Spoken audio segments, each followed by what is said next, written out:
The Sopranos follows the life of New Jersey mob boss Tony Soprano. There are no short of supporting characters in the show, especially when it comes to the gangsters. Mobsters come and go in the show. Sometimes new characters are introduced with the show telling us they've been released from the can, like Feech La Mano or that animal Blundetto. And other times they are straight up parachuted into the show, like Walden, a character who appears in season 6. Ralph is another major character who isn't in the show, and then he is, with the justification being that he was doing work for the family out in Miami.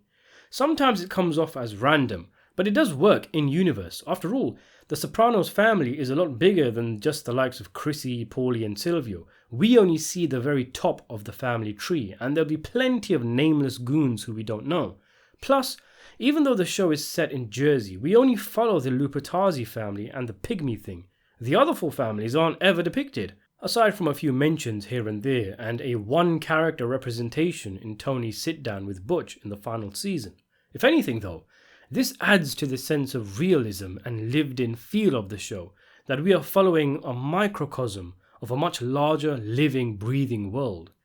You know, I was thinking about some of the characters, the different Sopranos crews in particular, and it struck me just how fascinating the Aprile crew is, and I wanted to talk about them a little today.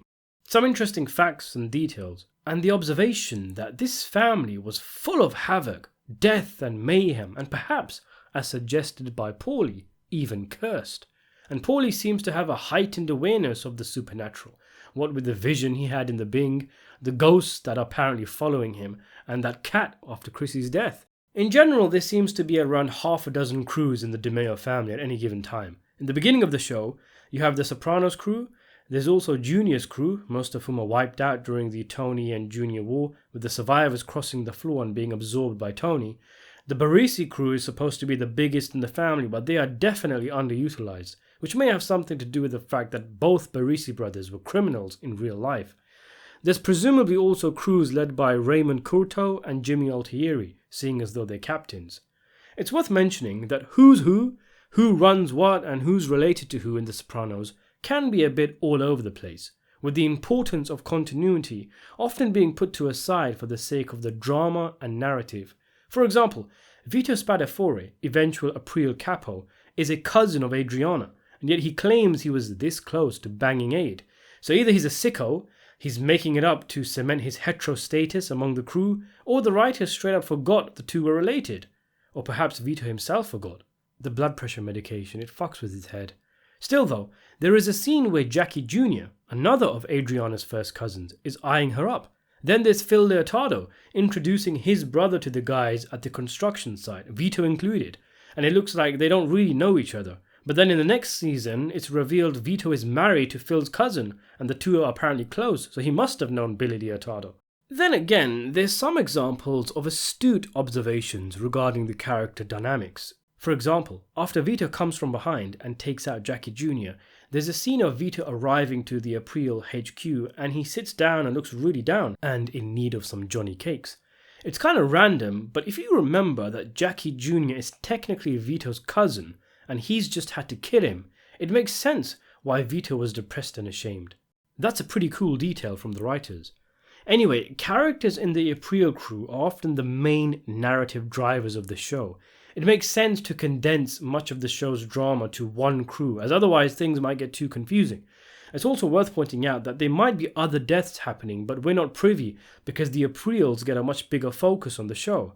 But what results is a crew which is drenched in utter destruction since before the show even starts, and it's a sense of doom and gloom that the show itself plays on, with Paulie not wanting to assume the role of its captain, what with the fate of the previous capos.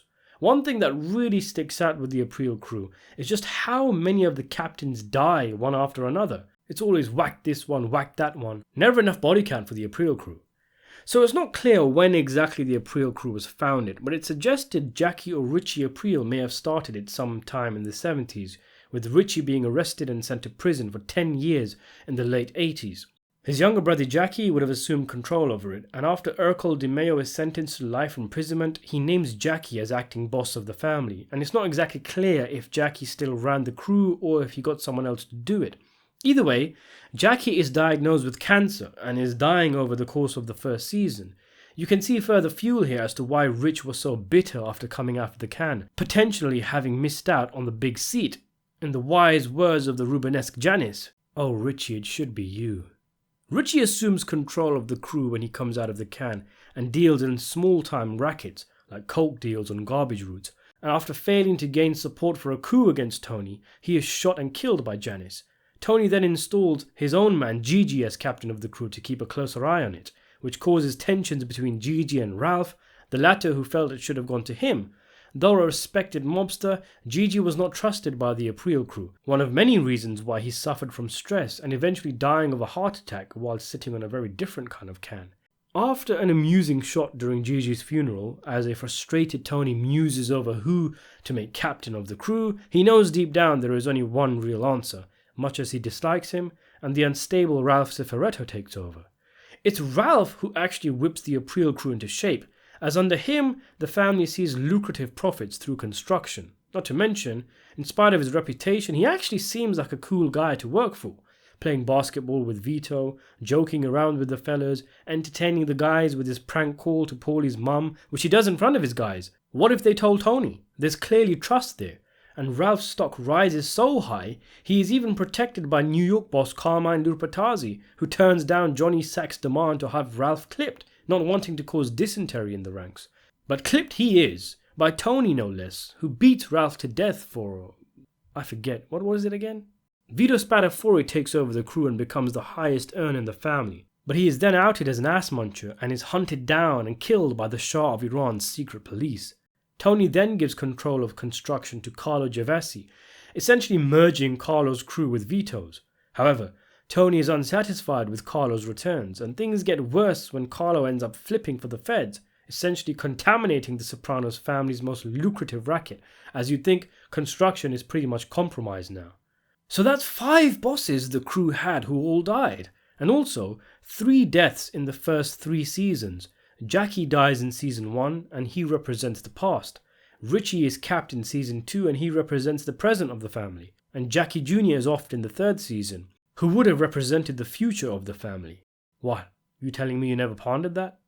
In fact, let's start looking now at some interesting facts about the Apriles, starting with the fact that an Aprile family member or associate dies in every season, with Adriana making up the number for season 5. It's also interesting how an Aprile family member had a relationship with a Sopranos family member, Richie and Janice, Jackie Jr. and Meadow, Chris and Aid. But none of these relationships last, and the Aprile family member always died.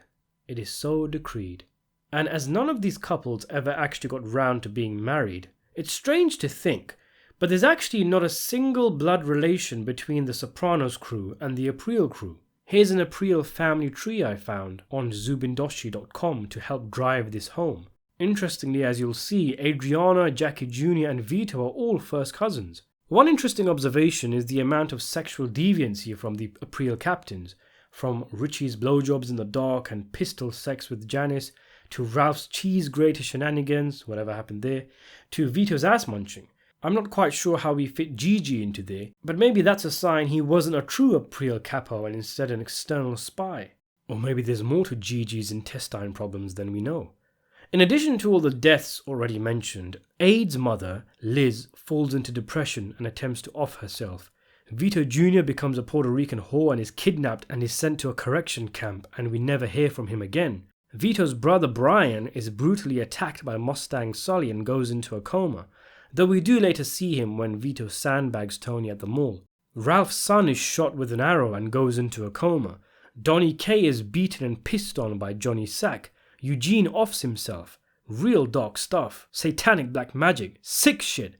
And then there's Rosalie Aprile, of course, who surely suffered the most amount of trauma in the show, losing her husband and son. In fact, come to think of it, the Aprile line is pretty much dead by the end of the show.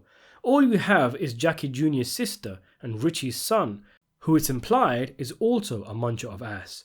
Rosalie also tells Carmela that Jackie didn't leave her with much, and we see in the episode when she comes back from Paris that she's moved in with her mum.